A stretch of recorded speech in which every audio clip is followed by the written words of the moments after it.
दोस्तों, भोले भंडारी। आज दिनांक 26 मई 2024 है। आज की देववाणी, जनवाणी, मंगलवाणी। मैं ईश्वर अल्लाह गॉड वाहिगुरु बुद्धम अवतार बाबा जी सबको नमन करता हूँ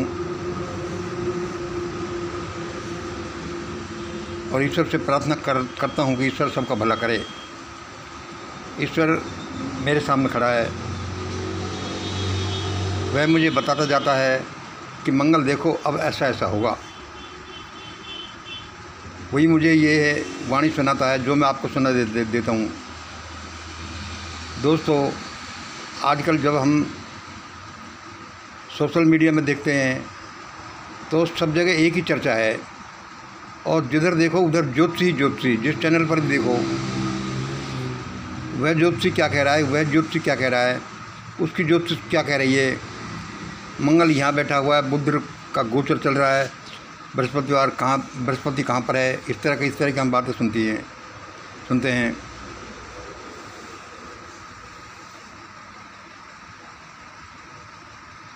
तो ये ज्योतिषी बताते हैं ज़्यादातर आजकल जो क्या प्रश्न चल रहे हैं कि 4 जून के बाद क्या, 4 जून के बाद कौन प्रधानमंत्री बनेगा, क्या अब की बार 400 के पार।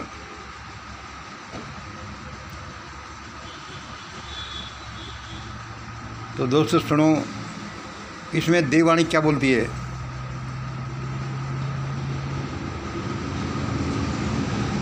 अब की बार 400 के पार बिल्कुल नहीं। अब की बार फिर मोदी सरकार बिल्कुल नहीं। क्यों नहीं भाई, क्यों नहीं, आप पूछेंगे कि भाई ये मेरी ज्योतिष कहती है, मंगल की ज्योतिष, कि मोदी प्रधानमंत्री बिल्कुल नहीं। भाई वो क्यों नहीं। अरे भाई एक बात बताओ, क्या भारत को मारना है बिल्कुल जान से? क्या भारत के 140 करोड़ लोगों का वजूद ही ख़त्म करना है? क्या 10 साल के मोदी प्रधानमंत्रित्व काल से लोगों का पेट नहीं भरा? मतलब आप ये कैसे कल्पना कर सकते हैं और क्या ही कह सकते हैं कि अब की बार भी मोदी आ रहा है, फिर भी लोग कह रहे हैं। तो फिर ये लोग क्यों कह रहे हैं? मैं जहाँ तक सोचता हूँ इसलिए कह रहे हैं कि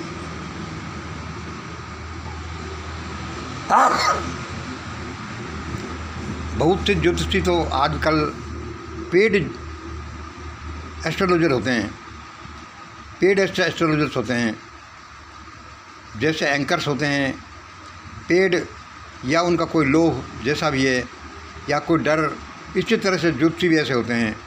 दूसरे वे लोग कोई ज़रूर नहीं कि वो एक्सपर्ट हों ही इस विद्या में, बस अपनी बात करते जाते हैं। मैं जो बात कर रहा हूँ यह एक ठोस विज्ञान है। वह क्या विज्ञान है जो मैं कह रहा हूँ कि जब मैं ही नहीं चाहता जब मैं मंगल नहीं चाहता कि अब की बार 400 के पार हो, या अब की बार फिर मोदी सरकार आए, या फिर मोदी तीसरी बार प्रधानमंत्री बने, तो ये हो कैसे सकता है? ये तो किसी हालत में मुझे संभव ही नहीं दिखता। जब मैं ये चाहता ही नहीं तो ये कैसे हो जाता है? आप सोच रहे होंगे कि भाई यार ये आदमी कितना दृढ़ता से कहता है, जबकि इसके पास इसका कोई आधार नहीं है। आप सोच रहे होंगे, जबकि आपको ये पता नहीं कि मेरे पास इस चीज़ का निश्चित आधार है, और यह एक निश्चित विज्ञान है किस चीज़ का, कि यदि मेरी इच्छा नहीं है कि अब की बार 400 के पार हो एनडीए, या फिर तीसरी बार बीजेपी की सरकार आए, या फिर तीसरी बार ये मोदी प्रधानमंत्री बने, तो यह हो ही नहीं सकता। It is as sure as death. अच्छा भाई, आप कहोगे अच्छा भाई ठीक है, आपकी भी सुन लेते हैं। तो सोशल मीडिया में तो जिसको देखो, जिसको अपना विचार प्रकट करने का स्वतंत्रता है। हाँ जी, बिल्कुल सही बात है, आप सुन लीजिए।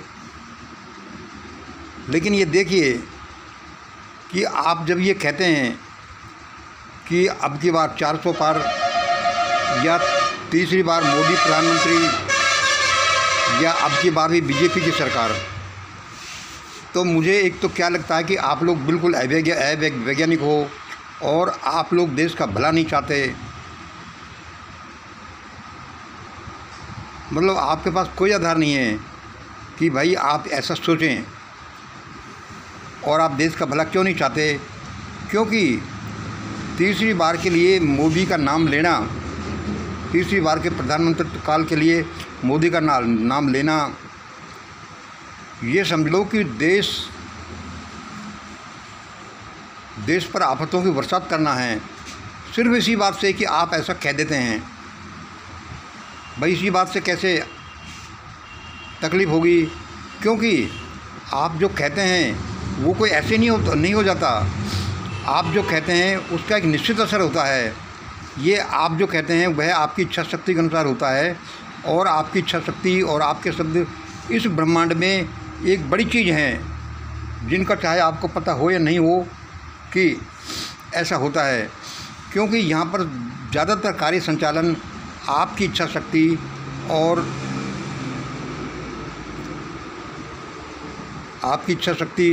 और आपके अनुसार ही हो रहा है। चाहे इच्छा शक्ति में भी क्या है कि उस इच्छा शक्ति का आपको पता हो या नहीं हो, लेकिन फिर भी वह चीज़ आपके शरीर से ऐसे निकलती है कि वह आपकी इच्छा है। और दूसरे, यह एक देश विरोधी काम है। ये कामना करना कि अब की बार 400 के पार या भी तीसरी बार मोदी सरकार या फिर बीजेपी सरकार, क्योंकि ये हो ही नहीं सकता। और जब तक मेरी इच्छा नहीं है तब तक ये कैसे हो सकता है? भाई मैंने तो जीवन को इसी रूप में देखा है। किस रूप में? कि यहाँ वही होता है जो हम बोल रहे हैं, सोच रहे हैं, कामना कर रहे हैं, आशा कर रहे हैं, एक्सपेक्ट कर रहे हैं, और जो हम चाहते हैं मतलब कि हमारी जो इच्छा है और दृढ़ इच्छा शक्ति मान लो है, तो उसको कहेंगे हम जो हमारा संकल्प है। तो दोस्तों इस बात को भूल जाइए। फिर भी मान लो ऐसा हो जाता है कि हमारी इच्छा शक्ति कितनी बड़ी चढ़ी हो, लेकिन फिर भी तीसरी बार मोदी प्रधानमंत्री बने, बीजेपी की सरकार आए, या ऐसा हो अब की बार 400 पार, तो ये समझ लो कि ये देश के लिए बड़ा घातक होगा और ये भारत के लोग बर्बाद हो जाएंगे। अब तक तो बच लिए जो बच लिए, फिर बचने की इनकी कोई आशा नहीं है। और मैं नहीं समझता, मुझे भगवान नहीं बता रहा कि ऐसा वह बुरा काम भारत के लोगों के साथ करने जा रहा है। ज़रूर अभी भारत के लोगों की पिटाई होगी। क्यों होगी? क्योंकि हम भारत के लोग इसी लायक हैं कि हम पिटाई करें, हमारी पिटाई हो। क्योंकि हम अन्यायी अत्याचारों की, झूठों की, बदमाशों की पिटाई नहीं कर सकते, तो समझ लो कि हमारी पिटाई होगी। सीधा सा नियम है। इसलिए भारत के लोगों की तो पिटाई तो होगी, लेकिन ऐसे घातक परिणाम नहीं आएंगे कि लोगों का वजूद ही खत्म हो जाए। तो अब की बार न तो 400 के पार, अब की बार न मोदी सरकार न बीजेपी सरकार।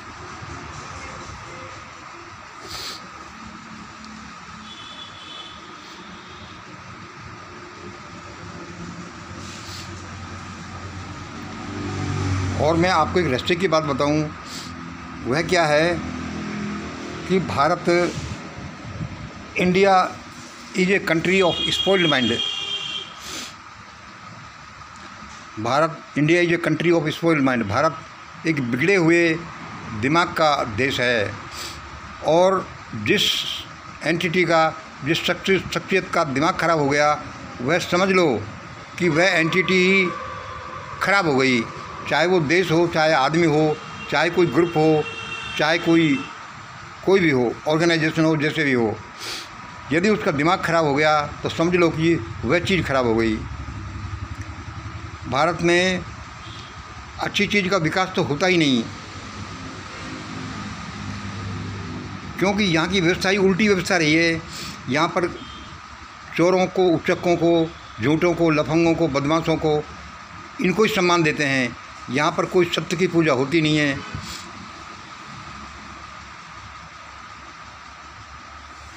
यहाँ पर कोई मानवता के गीत गाता ही नहीं। यहाँ सारे अमानवीय कार्य ही होते हैं।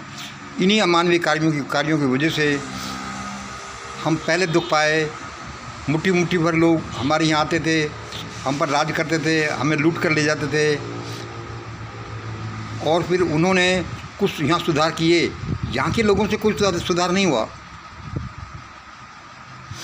और मैं तो कई बार ऐसा सोचता हूँ कि भाई भगवान अब की बार क्या होगा, जब पहले हज़ारों साल तक जब भारत के लोगों से भारत देश नहीं चला और विदेशी लोग आकर आक्रमण कर के यहाँ का शासन चलाते थे, तो अब क्या अभी भी कहीं ऐसा तो नहीं होने जा रहा कि बाहर के लोग कोई आ रहे हों दोबारा देश को संचालित करने के लिए।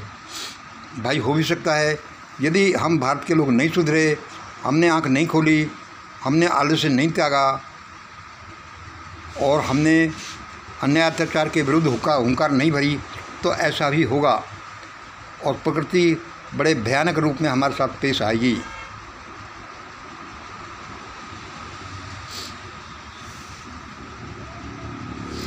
एक तो भारत में सिविल वार के हालत बन सकते हैं। दूसरा क्या खतरा है हमें, यहाँ पर बाहरी आक्रमण के हालत बन सकते हैं।